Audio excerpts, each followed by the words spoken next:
শিক্ষার্থীরা সুপ্রভাত। আশা করি তোমরা ভালো আছো, সুস্থ আছো। আমরা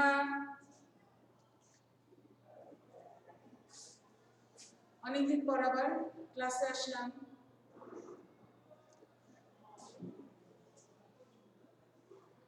এর আগে আমরা এই বিষয়ে ক্লাস নিয়েছিলাম, তবে অনেকদিন গ্যাপের পর তোমরা তো বাসায় ঠিক মতো পড়াশোনা করছো কিনা এটা আমাদের জানা নেই। হয়তো করছো, হয়তো ঠিক মতো রেগুলার রুটিন অনুযায়ী পড়ছো, তারপরেও রিভিশন আমাদের খুব জরুরি। এই রিভিশন দেওয়ার জন্য আমরা আজকের ক্লাসটা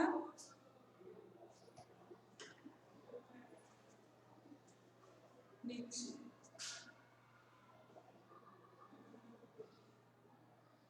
তোমাদের ক্লাসে সবাইকে স্বাগতম।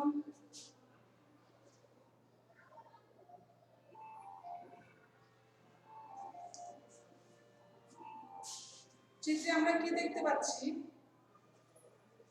চিত্রে আমরা দেখতে পাচ্ছি একজন আপেল খাচ্ছে, আরেকজন কোমল পানীয় পান করছে। আপেলের একটা উপাদান যেটা পানিতে দ্রবীভূত হলে হাইড্রোজেন আয়ন প্রদান করে, সেই উপাদানটা আছে। আমরা কি বলতে পারবো উপাদানটার নাম? কোমল পানীয়তেও সেই উপাদানটা অল্প পরিমাণে আছে। কোমল পানীয় আমরা বিভিন্ন হেভি খাবার খাওয়ার পরে সাধারণত খেয়ে থাকি। তো দেখি আমরা সেই উপাদানটার নাম কি। সেটা হলো অ্যাসিড। তো আজকে আমাদের পড়ার বিষয় হচ্ছে অ্যাসিড। আজকে আমরা দেখব অ্যাসিড কাকে বলে, অ্যাসিড কত প্রকার হতে পারে, অ্যাসিডের ব্যবহার কি কি হতে পারে, অ্যাসিডের অপব্যবহার কি হতে পারে, এবং এরকম আরো কিছু বিষয়। তোমরা তোমাদের পাঠ্য বইটা সামনে নিয়ে, খাতা কলম সামনে নিয়ে ক্লাস করবে সবসময়।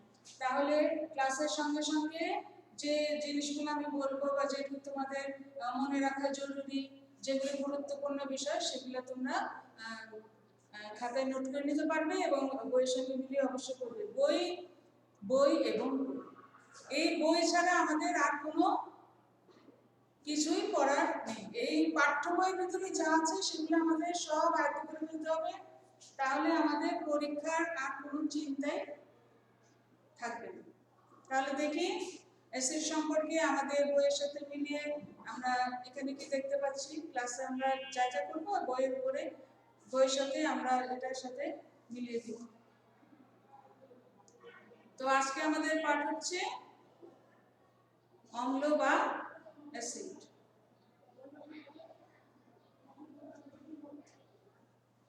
আজকে ক্লাস শেষ করে আমরা আমরা কি কি জিনিস শিখতে পারবো বলে আশা করছি। অ্যাসিড কি তা বলতে পারবো, অ্যাসিডের প্রকারভেদ বলতে পারবো, অ্যাসিডের ব্যবহার বলতে পারবো, আমরা অ্যাসিড কি কি কাজে ব্যবহার করা হচ্ছে এবং অ্যাসিড ব্যবহার করতে গিয়ে আমাদের কি কি সাবধানতা অবলম্বন করতে হবে আমরা সেগুলাও বলতে পারবো। এবং আরেকটা খুব গুরুত্বপূর্ণ বিষয় অ্যাসিডিটি, সেটা আমরা বিশ্লেষণ করতে পারবো ভালোভাবে যে অ্যাসিডিটি জিনিসটা কি, কি কারণে অ্যাসিডিটি হয়, কি কি জিনিস বর্জন করলে বা গ্রহণ করলে অ্যাসিডিটি হবে না, সেই সব জিনিস। তো প্রথমে আসো অ্যাসিড। অ্যাসিড কি? যে পদার্থ পানিতে দ্রবীভূত হয়ে বা যেগুলো কতগুলি পদার্থ আছে রাসায়নিক উপাদান যেগুলি পানিতে দ্রবীভূত হয়ে হাইড্রোজেন আয়ন প্রদান করে, সেগুলোকে আমরা বলি অ্যাসিড বা অম্ল। যেমন হাইড্রোক্লোরিক অ্যাসিড, নাইট্রিক অ্যাসিড, তারপরে হলো অ্যাসিটিক অ্যাসিড। তো অ্যাসিড হলো আবার আমরা এটার প্রকৃতি অনুযায়ী এটাকে দুই ভাগে ভাগ করা হয়েছে। একটা হলো জৈব অ্যাসিড বা দুর্বল অ্যাসিড, আর একটা হলো শক্তিশালী অ্যাসিড বা অজৈব অ্যাসিড। জৈব বা দুর্বল অ্যাসিড কোনটা?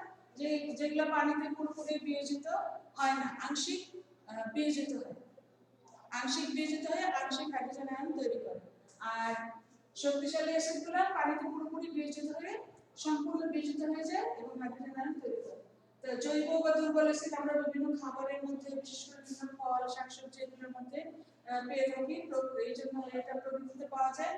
আর অজৈব বা শক্তিশালী অ্যাসিড যেগুলো সেগুলা গবেষণাগারে এবং ল্যাবরেটরিতে বিভিন্ন কাজের জন্য তৈরি করা হয়। তাহলে আমরা কি দেখতে পেলাম? অ্যাসিড হলো সেই সব পদার্থ যেগুলো পানিতে দ্রবীভূত হয়ে হাইড্রোজেন আয়ন তৈরি করে। আর অ্যাসিডের প্রকৃতি অনুযায়ী এটা কত ধরনের হতে পারে? দুই ধরনের হতে পারে। একটা হলো জৈব বা দুর্বল অ্যাসিড, আর একটা হলো অজৈব বা শক্তিশালী অ্যাসিড। অ্যাসিড হলো দুই রকম। এখানে কতগুলো শক্তিশালী অ্যাসিড এবং এখানে কতগুলো দুর্বল অ্যাসিডের নাম আমরা জানতে পারি।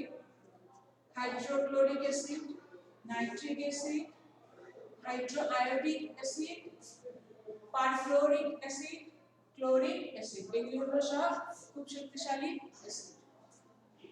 আর এগুলো হলো দুর্বল অ্যাসিড, দুর্বল ধরনের, এগুলো আংশিক পানিতে বিয়োজিত হয়। সালফিউরাস, মিথানয়েড, ফসফরিক, নাইট্রাস অ্যাসিড এটা হলো দুর্বল, কিন্তু নাইট্রিক অ্যাসিড এটা হলো শক্তিশালী। আর এটা হলো হাইড্রোক্লোরিক অ্যাসিড।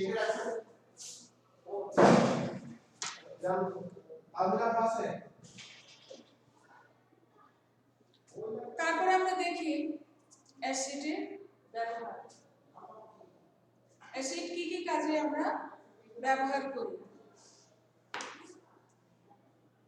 অনেক কাজে, প্রতিদিনকার দৈনন্দিন অনেক কাজে আমরা অ্যাসিড ব্যবহার করি, সেগুলো আমরা এখন একে একে দেখব।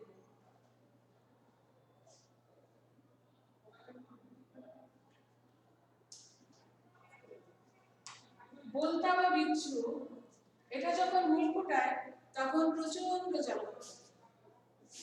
কেন জ্বালা করে? বলতা হুল ফুটালে কি হয়, এখানে এক ধরনের বিষ সে ঢুকিয়ে দেয় চামড়ার মধ্যে, যেটার উপাদান হলো হিস্টামিন। এই হিস্টামিনটা হলো এক ধরনের ক্ষারক জাতীয় উপাদান। এই হিস্টামিন যখন শরীরে ঢুকে যায় তখন প্রচন্ড জ্বালা করে। মানে হিস্টামিনকে প্রতিরোধ করার জন্য, নিবারণের জন্য, যে জ্বালাটা নিবারণের জন্য এক ধরনের মলম ইউজ করি আমরা। সেই মলমের উপাদানটা হলো বেকিং সোডা। এটা হলো এক ধরনের অ্যাসিড। অর্থাৎ বেকিং সোডাটা ভেঙে যে মধ্যবর্তী যে কার্বন ডাই অক্সাইড তৈরি হয় সেটা হলো অ্যাসিড, এবং এই অ্যাসিডটাই ওই ক্ষারককে প্রশমিত করে জ্বালাটাকে নিবারণ করে। তাহলে কি হলো? অ্যাসিডের ব্যবহার এটাতে আমরা প্রথমেই দেখে নিলাম যে বলতা হুল ফোটালে যে জ্বালা করে, সেখানে মলম আকারে অ্যাসিড প্রয়োগ করা হয়, এবং তখন সেই জ্বালাটা নিবারণ হয়ে যায়, প্রশমিত হয়ে যায়। কারণ কি? কারণ হলো ওই বলতার মূলে থাকে হিস্টামিন জাতীয় পদার্থ, সেটা হলো এক ধরনের ক্ষারক জাতীয় পদার্থ। আর ওই মলমে থাকে, আমরা চোখ দিয়ে দেখতে পাচ্ছি, মলমে থাকে এক ধরনের বেকিং সোডা, যেটা হলো অ্যাসিড জাতীয় পদার্থ। এই দুইটা মিলে প্রশমন বিক্রিয়া ঘটায়, ফলে বলতার কারণে যে জ্বালাটা ছিল সেই জ্বালাটা থাকে না। অ্যাসিডের আরেকটা ব্যবহার হলো বিভিন্ন ধরনের কোমল পানি। আমরা যদি খুব রিচ ফুড, হেভি খাবার খেয়ে ফেলি, তাহলে কি দেখা যায়? বদহজম হয়। কারণ আমাদের পাকস্থলী থেকে হাইড্রোক্লোরিক অ্যাসিড মিশ্রিত হয়, যেটা খাবারের সঙ্গে মিশে খাবারটাকে পরিপাক করতে সাহায্য করে। কিন্তু আমাদের পাকস্থলীতে যে হাইড্রোক্লোরিক অ্যাসিড থাকে সেটার একটা নির্দিষ্ট মাত্রা আছে। সেই নির্দিষ্ট মাত্রার যদি হেরফের হয়, কম বেশি হয় বা কম হয়, তাহলে কিন্তু খাবার হজম হয় না। এই জন্য আমরা অনেক সময় হেভি খাবারের পর কি করি? কোমল পানীয় পান করি। কারণ এটাতে আছে কার্বন ডাই অক্সাইড, এবং এটা হলো সামান্য অম্লীয়, যেটা হজমের কাজে আমাদের সাহায্য করে। তাহলে এটা হলো অ্যাসিডের আরেকটা ব্যবহার। রোগ প্রতিরোধ করার জন্য আমরা বিভিন্ন ধরনের ফল খেয়ে থাকি। এই বিভিন্ন ধরনের ফলে আছে বিভিন্ন ধরনের অ্যাসিড। একটু আগে আমরা দেখে আসলাম যে অ্যাসিড দুই রকম হয়, একটা হলো দুর্বল বা জৈব অ্যাসিড, আর একটা হলো অজৈব বা শক্তিশালী অ্যাসিড। ফলের মধ্যে আমরা যে সমস্ত অ্যাসিড খেয়ে থাকি সেটা সাধারণত দুর্বল অ্যাসিড, জৈব অ্যাসিড বলছি কারণ এটা আমরা জীব উদ্ভিদ থেকে পেয়ে থাকি তাই। তো এখানে আমরা দেখে নেই কি কি অ্যাসিড আমরা কোন কোন ফল থেকে পাই। লেবুতে থাকে সাইট্রিক অ্যাসিড, আমলকিতে অ্যাসকর্বিক অ্যাসিড, আপেলে থাকে ম্যালিক অ্যাসিড, পেয়ারায় পাবো অ্যাসকর্বিক অ্যাসিড এবং টমেটো থেকে পাবো আমরা অক্সালিক অ্যাসিড। এগুলি প্রত্যেকটাই শরীরে রোগ প্রতিরোধ করার জন্য খুবই প্রয়োজনীয়। প্রতিদিন আমাদের এই ধরনের ফল খাওয়া উচিত। আরেকটা জিনিস, এখানে বিভিন্ন ধরনের অ্যাসকর্বিক অ্যাসিড লিখেছি আমরা। এই অ্যাসকর্বিক অ্যাসিডকে আসলে আমরা ভিটামিন সি হিসেবে জানি। অ্যাসকর্বিক অ্যাসিডটি হলো ভিটামিন সি।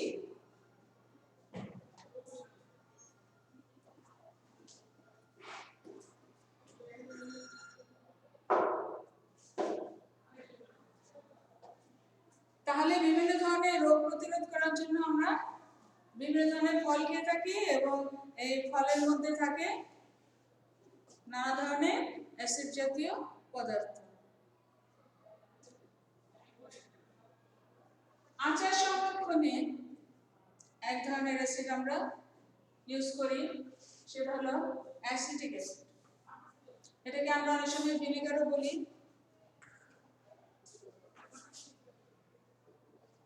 তাহলে কি হলো, অ্যাসিডের আরেকটা ইম্পর্টেন্ট ব্যাপার হলো আচার সংরক্ষণ। এটা যদি আমরা অ্যাসিডিক অ্যাসিড বা ভিনেগার দিয়ে সংরক্ষণ করি তাহলে বহুদিন পর্যন্ত অপকৃত অবস্থায় থাকবে এবং এটাতে কোনো ছত্রাক পোকার আক্রমণ হবে না, অনেক দিন পর্যন্ত আমরা এটা খেতে পারবো।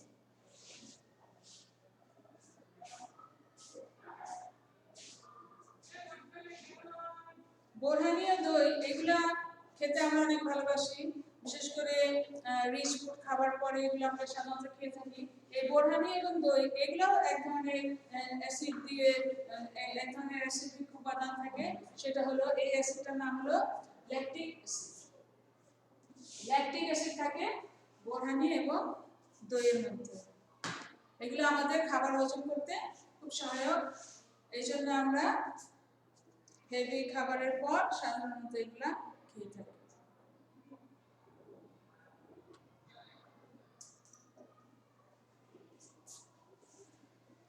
রুটি বা বিস্কুট এগুলি ছাড়া তো আমাদের একদিনও চলে না। তো একদিনও যদি না চলে, সকালবেলা উঠে তো আমাদের রুটি প্রয়োজন, বিভিন্ন স্ন্যাক্স হিসেবে আমরা বিভিন্ন ধরনের বিস্কুট খেয়ে থাকি। তো এগুলি বেকারি সামগ্রীতে বেকিং সোডা ইউজ করা হয় রুটি বা বিস্কুটকে ফোলানোর জন্য। এই বেকিং সোডাটাই অ্যাসিডের কাজ করে। বেকিং সোডা কি করে, এটাকে তাপ দিলে এই বেকিং সোডা থেকে কার্বন ডাই অক্সাইড তৈরি হয় এবং এই কার্বন ডাই অক্সাইডটা হলো সামান্য অম্লীয় এবং যেটা রুটি বা বিস্কুটকে ফোলাতে সাহায্য করে, ময়দাটাকে ফুলিয়ে রুটি তৈরি করতে সাহায্য করে। তাহলে রুটি বা বিস্কুট ফোলানোর জন্য বেকিং সোডা হিসেবে বেকারিতে অ্যাসিড ব্যবহৃত হয়। টয়লেট পরিষ্কারকের মূল উপাদান। টয়লেট পরিষ্কারকের মূল উপাদান অ্যাসিড, বিশেষ করে সালফিউরিক অ্যাসিড এখানে ব্যবহৃত হচ্ছে অনেক বেশি। আমরা বাজারে বিভিন্ন ধরনের সামগ্রী দেখতে পারি, বিভিন্ন নামে টয়লেট পরিষ্কারকের বিভিন্ন সামগ্রী আমরা কিনে আনি, কিন্তু যে নামে বা যে প্রোডাক্টটি আমরা কিনি না কেন প্রত্যেকটারই মূল উপাদান হলো অ্যাসিড, বিশেষ করে সালফিউরিক অ্যাসিড এখানে ব্যবহৃত হয়। তাহলে কি দেখতে পেলাম, পরিষ্কারকের কাজেও আমরা অ্যাসিড ছাড়া এক পাও চলতে পারি না। পরিষ্কার পরিচ্ছন্নতার কাজ করতে গেলেও আমাদের অ্যাসিডের উপরেই নির্ভর করতে হয়।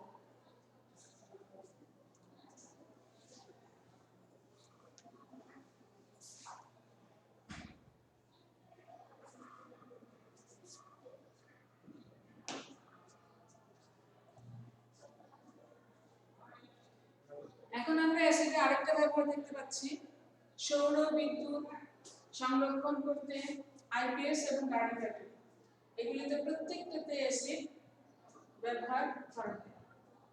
গাড়ি ব্যাটারি, আইপিএস, এগুলিতে প্রত্যেকটাতে বিশেষ করে সালফিউরিক অ্যাসিড তো লাগে, তাছাড়া অন্যান্য অ্যাসিডও ইউজ করা হয়।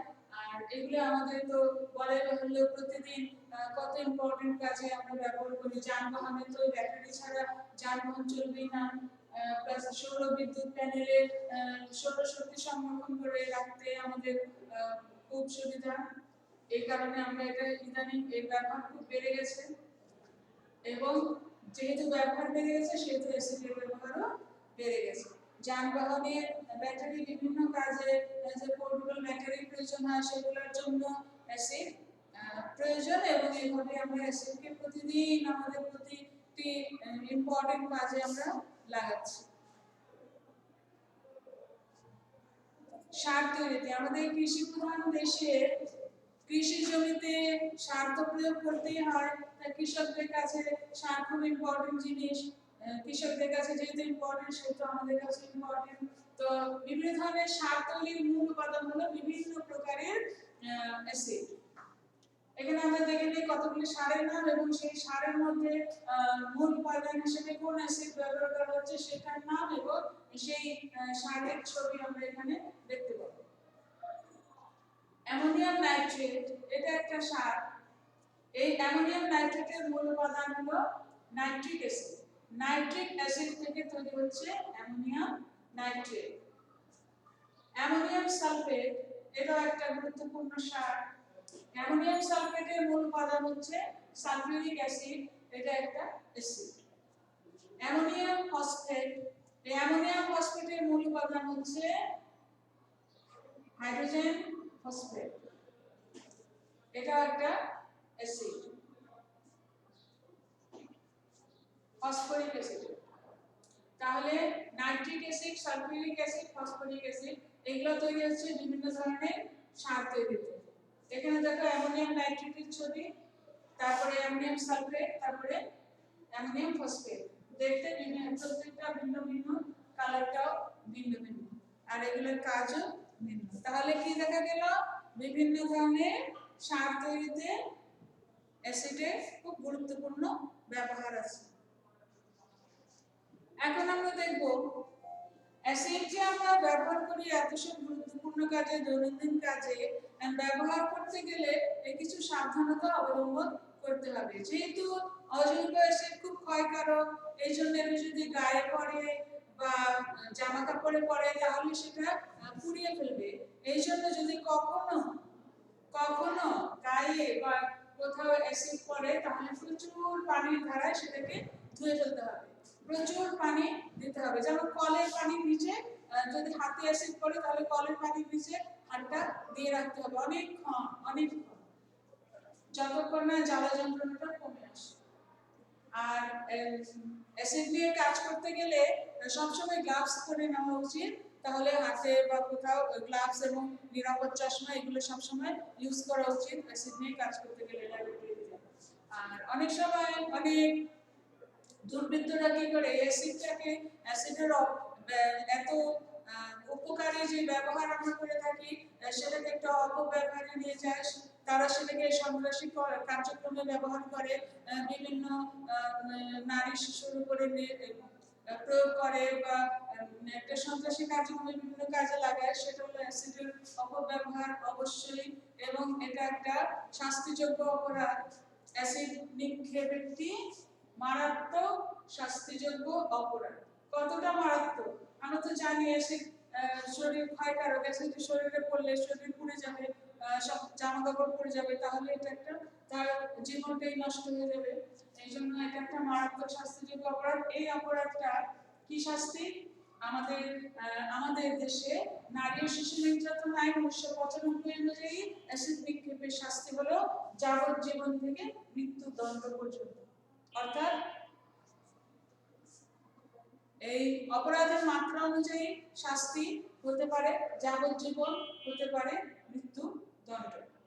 তাহলে আমরা কি করব, আমরা অ্যাসিড ব্যবহারে খুবই সাবধান হব। অ্যাসিড নিয়ে কাজ করতে গেলে যেটা আমাদের দৈনন্দিন কাজে লাগে সেগুলি নিয়ে নাড়াচাড়া করতে হয়।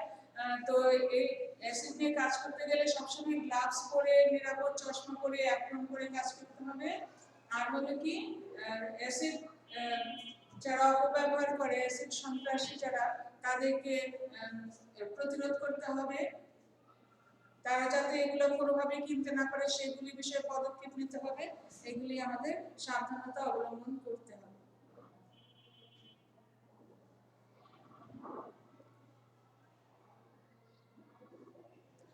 আচ্ছা, পরের স্টেপে যাওয়ার আগে আমরা আবার এই অংশটুকু একটু দেখে নেই যে অ্যাসিড জিনিসটা কি। এটা হলো অ্যাসিড হলো এমন কতগুলি পদার্থ যেগুলো পানিতে দ্রবীভূত হলে হাইড্রোজেন আয়ন প্রদান করে। আর অ্যাসিড হলো দুই প্রকার, একটা হলো জৈব বা দুর্বল অ্যাসিড, আর একটা হলো অজৈব বা শক্তিশালী অ্যাসিড। আর হলো অ্যাসিডকে আমরা বিভিন্ন কাজে ব্যবহার করতে পারি আমাদের দৈনন্দিন জীবনে, খাবারের কাজে বা বিভিন্ন যন্ত্রপাতির কাজে, ব্যাটারির কাজে, মলম তৈরির কাজে, এগুলি বিভিন্ন কাজে, কোমল পানীয় তৈরিতে, এগুলিতে আমরা অ্যাসিড ব্যবহার করে থাকি। আর অ্যাসিড নিয়ে কাজ করতে গেলে এটাকে সাবধানতা অবলম্বন করে কাজ করতে হবে, আর অ্যাসিডের অপব্যবহার আমাদের রোধ করতে হবে। পরের জিনিসটা আমাদের জন্য খুব ইম্পর্টেন্ট, এটা হলো নির্দেশক। নির্দেশক হলো এমন একটা জিনিস, এমন একটা বস্তু যারা কি করে নিজেদের বর্ণ পরিবর্তনের মাধ্যমে নির্দেশ করে যে কোনটি অ্যাসিড, কোনটি ক্ষার এবং কোনটি নিরপেক্ষ পদার্থ। তাহলে নির্দেশক কি করে? নির্দেশক নির্দেশ করে। কি নির্দেশ করে? নির্দেশক কি নির্দেশ করে? কোনটা অ্যাসিড, কোনটা ক্ষার এবং কোনটা নিরপেক্ষ পদার্থ। তাহলে নির্দেশক হলো এমন একটা পদার্থ যেটা নির্দেশ করে কোনটা অ্যাসিড, কোনটা ক্ষার এবং কোনটা নিরপেক্ষ। তো কিভাবে এরা নির্দেশ করে? নিজেদের বর্ণ পরিবর্তনের মাধ্যমে। নির্দেশক পদার্থ নিজেদের বর্ণ পরিবর্তনের মাধ্যমে নির্দেশ করে যে কোনটা কোন ধরনের পদার্থ, অ্যাসিড নাকি ক্ষার নাকি লবণ নাকি নিরপেক্ষ।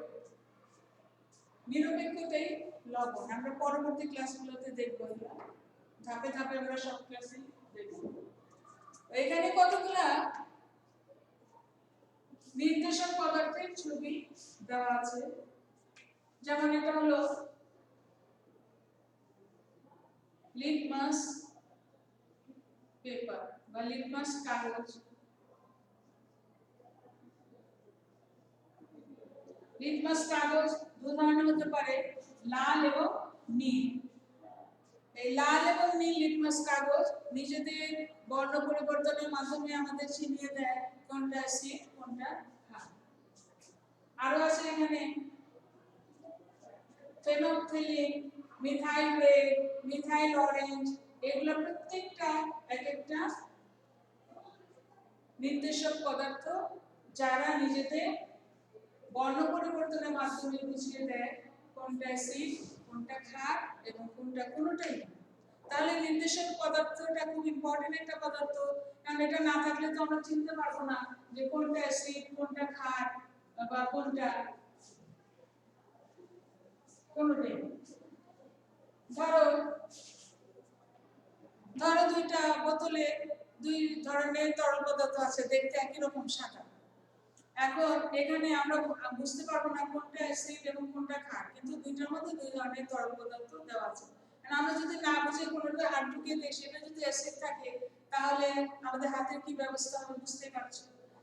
তো কিন্তু সেখানে যদি আমরা এই কাজটা না করে লিটমাস পেপারটা দিয়ে দিই তাহলে কি হবে?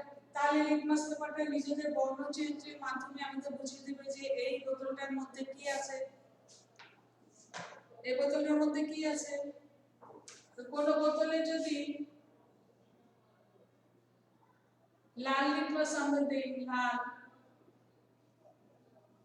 এটা যদি বর্ণ পরিবর্তন না হয় তাহলে আমরা কি বুঝবো জানো? তাহলে আমরা বুঝবো ওই বোতলটার মধ্যে অ্যাসিড জাতীয় পদার্থ আছে।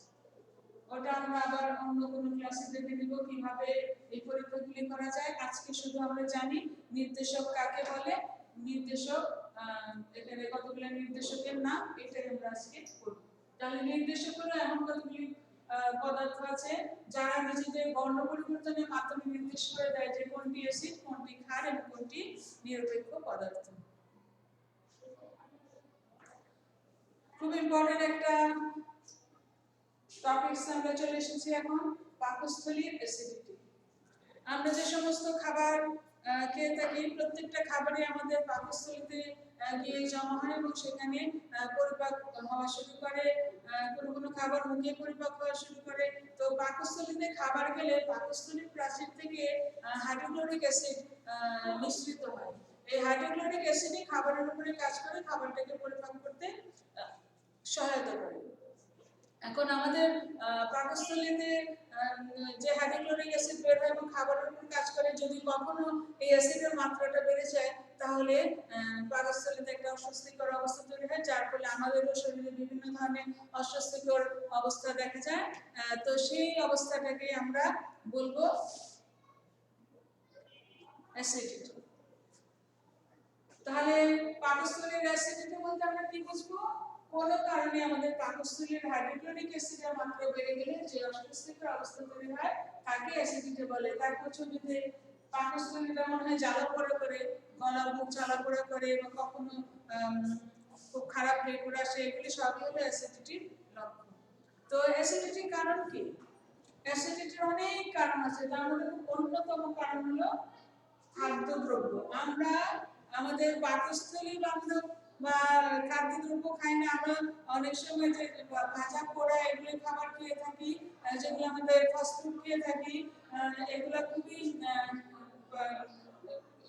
খারাপ অবস্থা সৃষ্টি করে। পাকস্থলী হাইড্রোক্লোরিক অ্যাসিড ঠিক মতো নিঃসৃত হতে পারে না এবং এটা নিঃসৃত এটা কাজ না করার কারণে অ্যাসিডিটি শুরু হয়ে যায়। ভাজা খাদ্যদ্রব্য অ্যাসিডিটির পরিমাণ খুব বাড়ে। তো খাদ্যদ্রব্য হলো অ্যাসিডিটির একটা অন্যতম কারণ। তাছাড়া আরো অনেক কারণ আছে, যেমন দুশ্চিন্তা, এটাও একটা অ্যাসিডিটির অন্যতম কারণ। নিয়মিত সময় মতো খাবার না খাওয়া।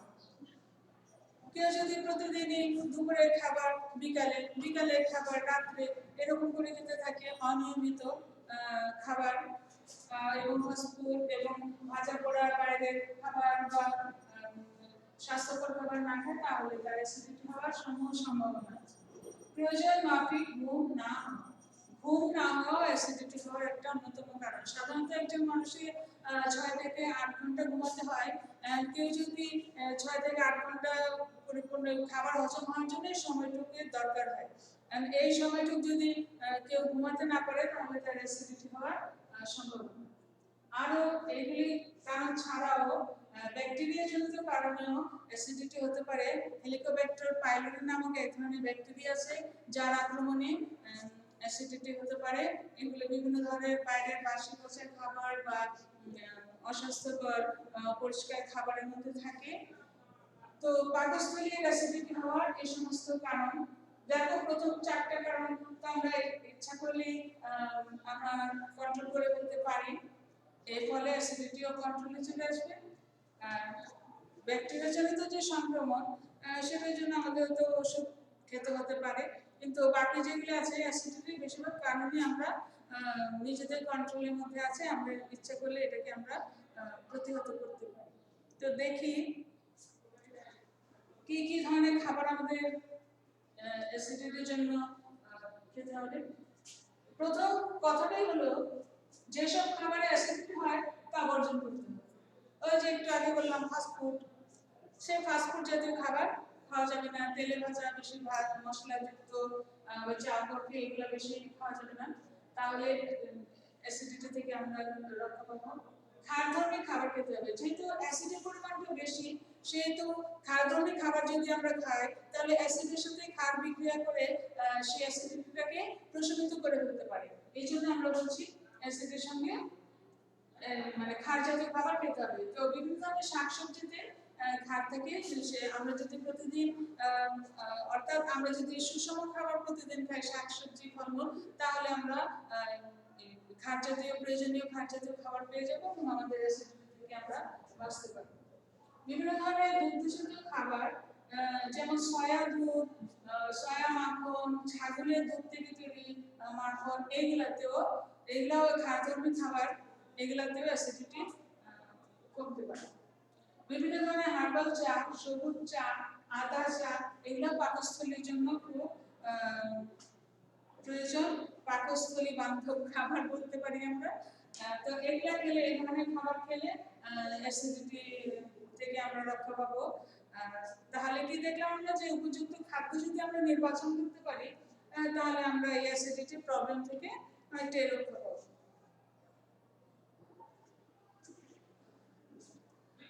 পিএইচ হলো এমন একটা রাশি যেটার মাধ্যমে আমরা বুঝতে পারি যে একটা দ্রবণে কি পরিমাণ অম্লীয় বা ক্ষারীয়।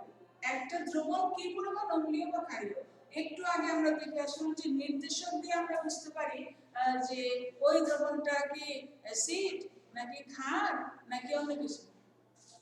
আর পিএইচ দিয়ে আমরা বুঝতে পারি যে ওই দ্রবণে কতটুকু অ্যাসিড, ওই দ্রবণটা কতটুকু অ্যাসিডিক, কতটুকু ক্ষারীয়।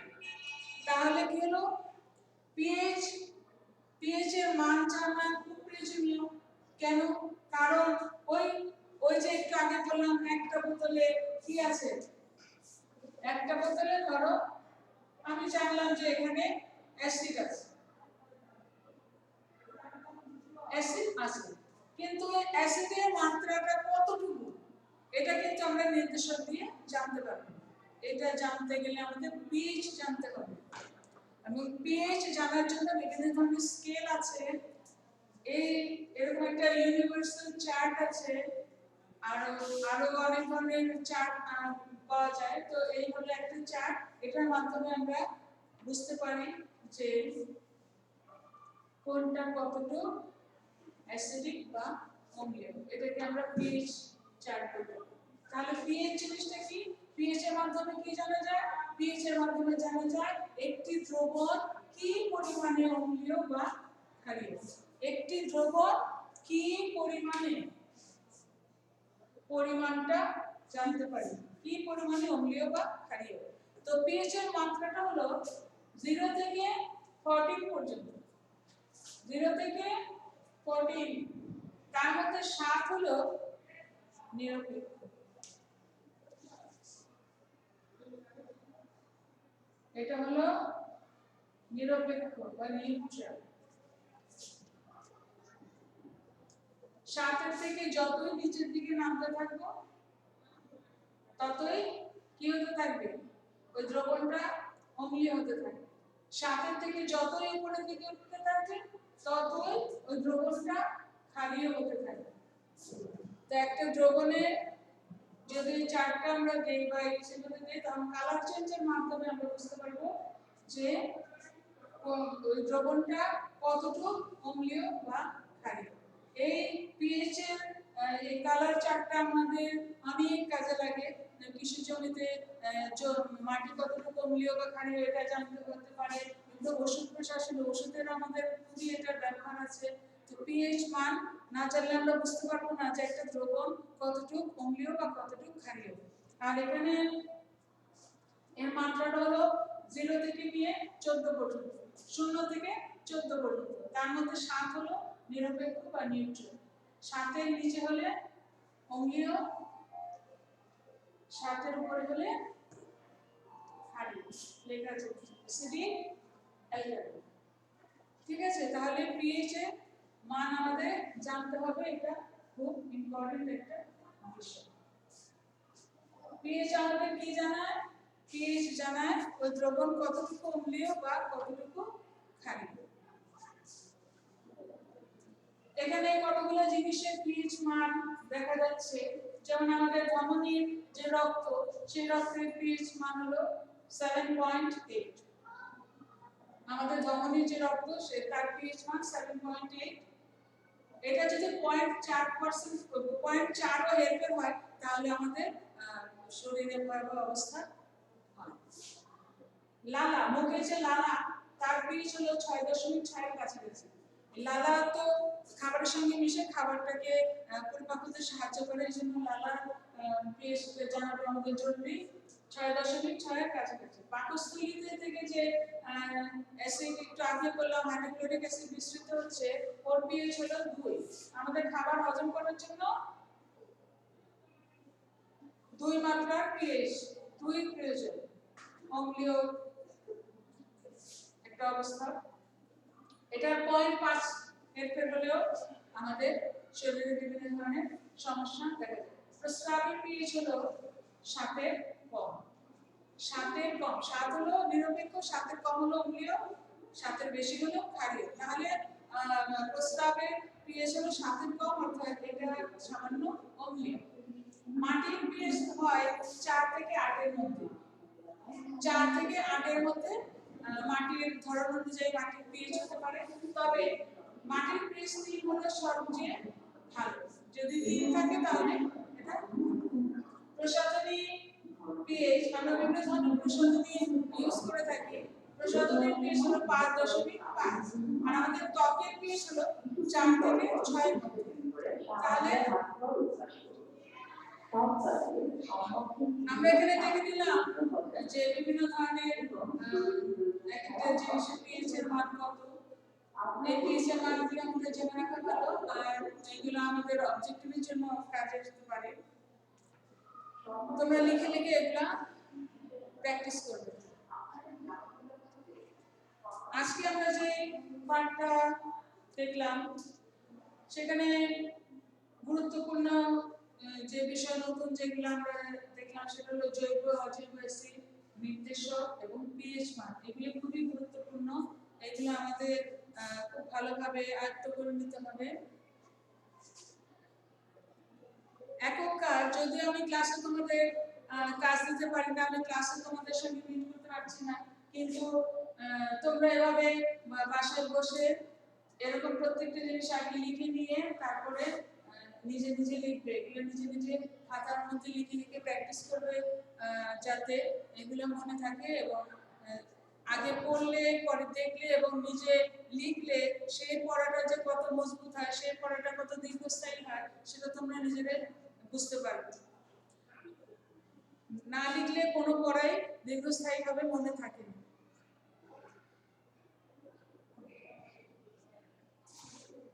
কয়েকটা প্রশ্ন আমি এখানে দিয়েছি। একটি দুর্বল অ্যাসিডের নাম লিখুন। আমরা অনেকগুলো দুর্বল অ্যাসিডের নামই জানি, বিভিন্ন জৈব অ্যাসিডের যে অ্যাসিডগুলো আছে সেগুলো দুর্বল অ্যাসিড, সেখান থেকে যে কোনো একটা নাম এখানে আমরা লিখে দিতে পারি।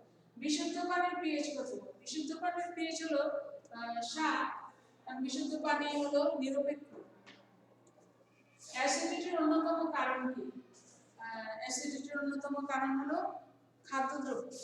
খাদ্যদ্রব্য যদি আমরা ঠিকঠাক মতো খেতে পারি, কন্ট্রোল করতে পারি ফাস্ট ফুড খাওয়া, তাহলে অ্যাসিডিটি আমাদের হবে না বলে মনে করি। বাড়ির কাজ যেহেতু ক্লাসে আমরা থাকলে দিতাম, কিন্তু তোমরা এখন বাড়িতেই আছো, তো বাড়ির কাজ দিলে আমি দেখতে পারবো না। তারপরেও আমাদের যে ক খ গ ঘ 4 ধরনের যে প্রশ্নের উত্তর লিখতে হয়, তো সেখানে ঘ নম্বরের জন্য এই ধরনের প্রশ্ন হতে পারে। এই জন্য আমি এই প্রশ্নটা এখানে উল্লেখ করেছি যে সম্মিলিত প্রচেষ্টাই পারে অ্যাসিডের অপব্যবহার বন্ধ করতে, উক্তিটি বিশ্লেষণ করো। এই ধরনের জিনিস যদি আমরা খাতায় একটু লিখে লিখে পড়ি বা তোমরা পড়ো, তাহলে কিন্তু তোমাদের প্র্যাকটিসটা ভালো হবে এবং অনেক কিছু অনেক ইম্পর্টেন্ট পয়েন্ট তোমাদের মনে হবে। তো আজকে যা আমরা পড়লাম সেটা তোমাদের আজকের ক্লাসটা যা পড়লাম অ্যাসিডের উপরে, আশা করি এতক্ষণে তোমাদের কিছুটা আয়ত্ত এসেছে, এবং বইয়ের সঙ্গে তোমরা যদি বই দেখে পড়ো এবং আমার ক্লাসটা ফলো করো, তাহলে আশা করি অ্যাসিডের উপরে মোটামুটি একটা তোমাদের পড়া হয়ে যাবে। তো আবার অন্য ক্লাসে, পরবর্তী ক্লাসে আমি এর উপরেই ক্ষার বয়সের উপরে আমরা আলোচনাটা করব। তো আজকের মতো ক্লাসটা এখানে শেষ করছি। তোমরা সবাই ভালো থাকো। এখনো কিন্তু করোনা আমাদের দেশ থেকে যায়নি, এখনো করোনা কিন্তু নতুন নতুন ধরন আবিষ্কার হচ্ছে। কাজে আমরা হাত ধোয়া এবং মাস্ক পরা বজায় রাখবো, এগুলো থেকে আমরা কখনোই বন্ধ করবো না। ঠিক আছে, তাহলে আগামী ক্লাসে আবার আমাদের দেখা হবে। এ পর্যন্ত ধন্যবাদ সবাইকে।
Camera dia lantai.